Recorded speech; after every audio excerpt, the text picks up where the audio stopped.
Sir క్లియర్గా ఉంది sir, చెప్పండి సార్.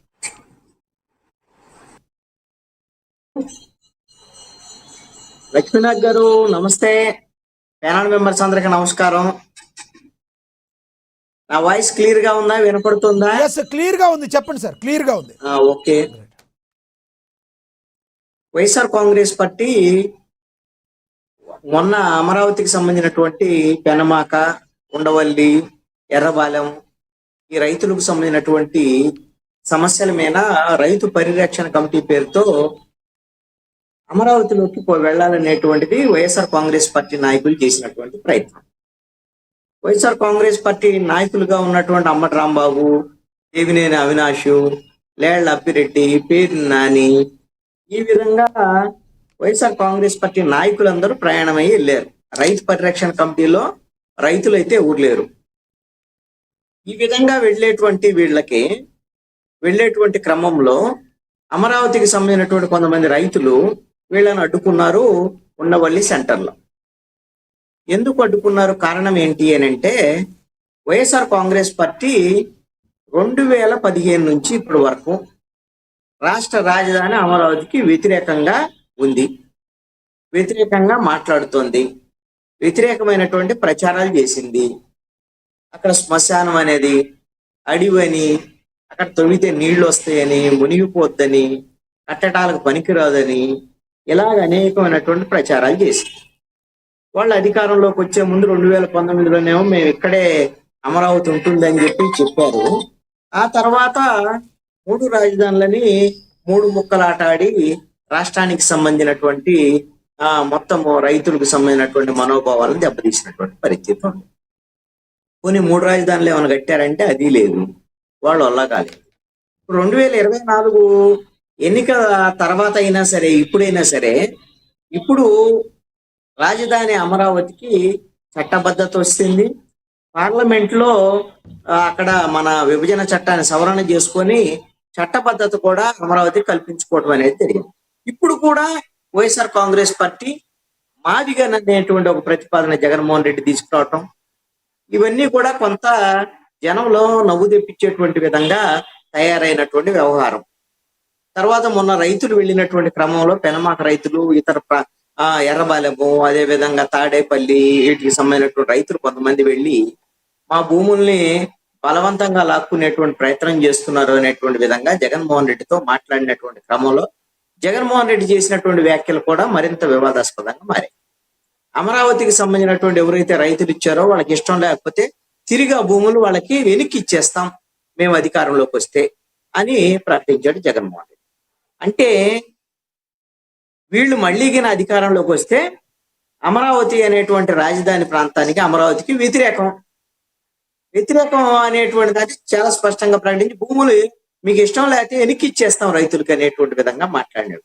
ఆల్రెడీ నిర్మాణాలు జరుగుతున్నాయి, చట్టబద్ధత వచ్చింది, ఇవన్నీ వచ్చిన తర్వాత భూములు వెనక్కి ఇస్తామని ఇలాంటి మాటలు మాట్లాడేటువంటి వైఎస్ఆర్ కాంగ్రెస్ పార్టీ ఏ ముఖం పెట్టుకొని రైతుల్ని మేము పరిరక్షిస్తాం, రైతుల్ని కాపాడతాం అని అక్కడికి వెళ్ళేటువంటి క్రమంలో ఖచ్చితంగా వాళ్ళు అడుగుతారు, మీరు ప్రస్తుతం చేయాల్సినటువంటి పని ఏంది?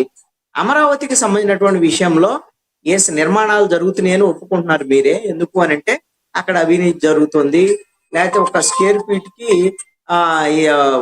4,000 5,000 అయితే 20,000 స్క్వేర్ ఫీట్ కి ఖర్చు చేస్తున్నారు అనేటువంటి విధంగా ఆరోపణలు చేస్తున్నారు. ప్రతిపక్ష పార్టీగా ఈ విధమైనటువంటి ఆరోపణలు చేయటం అనేటువంటి మీకు హక్కు, అధికారం ఉంటుంది.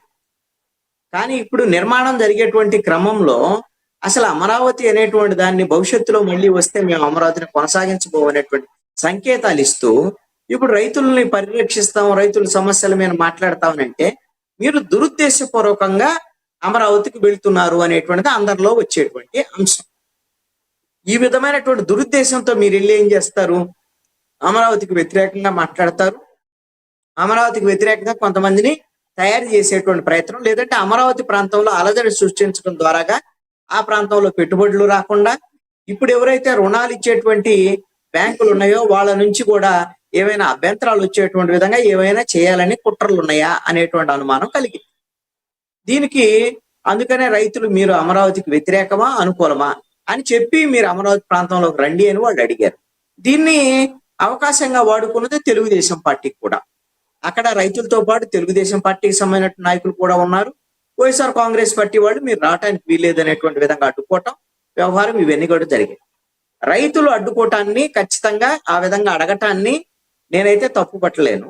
ఖచ్చితంగా రైతులు అడుగుతారు అనేటువంటిది అనుకుంటున్నాను. కానీ ఈ విధంగా వైఎస్ఆర్ కాంగ్రెస్ పార్టీకి సంబంధించినటువంటి నేతలు వచ్చినటువంటి క్రమంలో దాడులు జరిగేటువంటి విధంగా, రాళ్లు వేసేటువంటి విధంగా, వాళ్ళని అక్కడ ఉద్రిక్త వాతావరణం నెలకొనేటువంటి విధంగా ఉంటే దాన్ని అదుపు చేయాల్సినటువంటి బాధ్యత ఎవరిది? పోలీసులది, ప్రభుత్వానికి. అంటే అసలు వాళ్ళు అక్కడికి రాకుండా చూసుకోవాలి ముందే, వాళ్ళని వాళ్ళ ఇంటి దగ్గర ఆపటమా? లేదు అని అంటే దీనికి సంబంధించినటువంటి విషయంలో వాళ్ళు అక్కడ రైతుల దగ్గరికి వెళ్ళటానికి ఏమైనా అభ్యంతరం లేకుండా ఏర్పాట్లు చేయటమా? ఈ రెండు ఉండాలి. ఈ రెండు లేకుండా అక్కడ ఘర్షణ జరిగిన తర్వాత అక్కడ తెలుగుదేశం వాళ్ళు కూడా చేరి కొంతమంది రాళ్ళేసి ఈ విధంగా ఘర్షణ జరిగిన తర్వాత వాళ్ళందరూ అమరావతి మీదకి వచ్చారు, అమరావతి ఈ విధంగా వ్యతిరేకంగా వచ్చారు, అందుకని కొంతమంది రాళ్ళు వేశారు. ఇది భావ ప్రకటన స్వేచ్ఛ. అప్పుడు వైఎస్ఆర్ కాంగ్రెస్ పార్టీ అధికారంలో ఉన్నప్పుడు వాళ్ళు కూడా చంద్రబాబు నాయుడు అమరావతికి వెళ్ళినప్పుడు చంద్రబాబు నాయుడు బస్సు మీద చెప్పులు రాళ్ళు వేశారు కదా, అప్పుడు భావ ప్రకటన స్వేచ్ఛ అన్నాడు కదా డీజీపీ. మరి ఇప్పుడు ఇది కూడా భావ ప్రకటన స్వేచ్ఛ అని మాట్లాడుతున్నారు. అదే విధంగా తెలుగుదేశం పార్టీ ఆఫీస్ మీద వైఎస్ఆర్ కాంగ్రెస్ పార్టీ అధికారం ఉన్నప్పుడు దాడి జరిగినటువంటి క్రమంలో అప్పుడు మా అభిమానస్తులకు బీపీ వచ్చింది అందుకని దాడి చేశారని జగన్మోహన్ రెడ్డి అన్నాడు. ఇప్పుడు మా తెలుగుదేశం వాళ్ళ కార్యకర్తలకు కూడా బీపీ వచ్చిందని చెప్తున్నారు.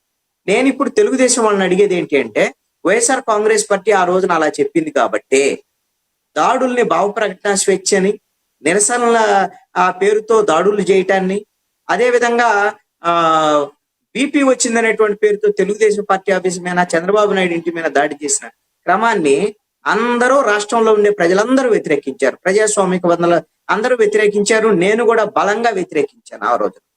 ఈ రోజున ఉండవల్లి సెంటర్ లో వైఎస్ఆర్ కాంగ్రెస్ పార్టీ నేతల మీద జరిగినటువంటి దాడి కూడా అప్రజాస్వామికమైనటువంటిది. దీనికి బాధ్యత అధికారంలో ఉండేటువంటి తెలుగుదేశం పార్టీ వహించాలి. తెలుగుదేశం పార్టీ ఈ రోజున ప్రతిపక్షంలో లేదు, అధికారంలో ఉంది.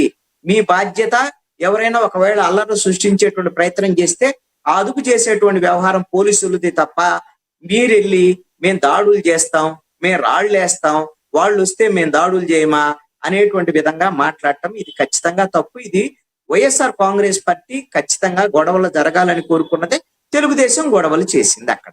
కాబట్టి వైఎస్ఆర్ కాంగ్రెస్ పార్టీ వేసినటువంటి ట్రాప్ లో తెలుగుదేశం వాళ్ళు పడ్డారు అనేటువంటిది చాలా స్పష్టంగా అర్థమవుతున్నటువంటి అంశం.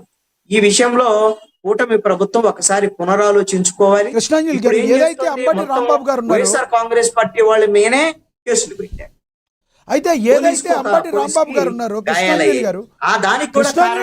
వైఎస్ఆర్ కాంగ్రెస్ పార్టీ వాళ్ళే. కృష్ణాంజలి గారు ఏదైతే అంబటి రాంబాబు గారు ఉన్నారో ఆయన పోలీసుల మీద ఇలా తోసినట్టుగా కూడా అక్కడ కొన్ని వీడియోలు మనం చూస్తున్నాం.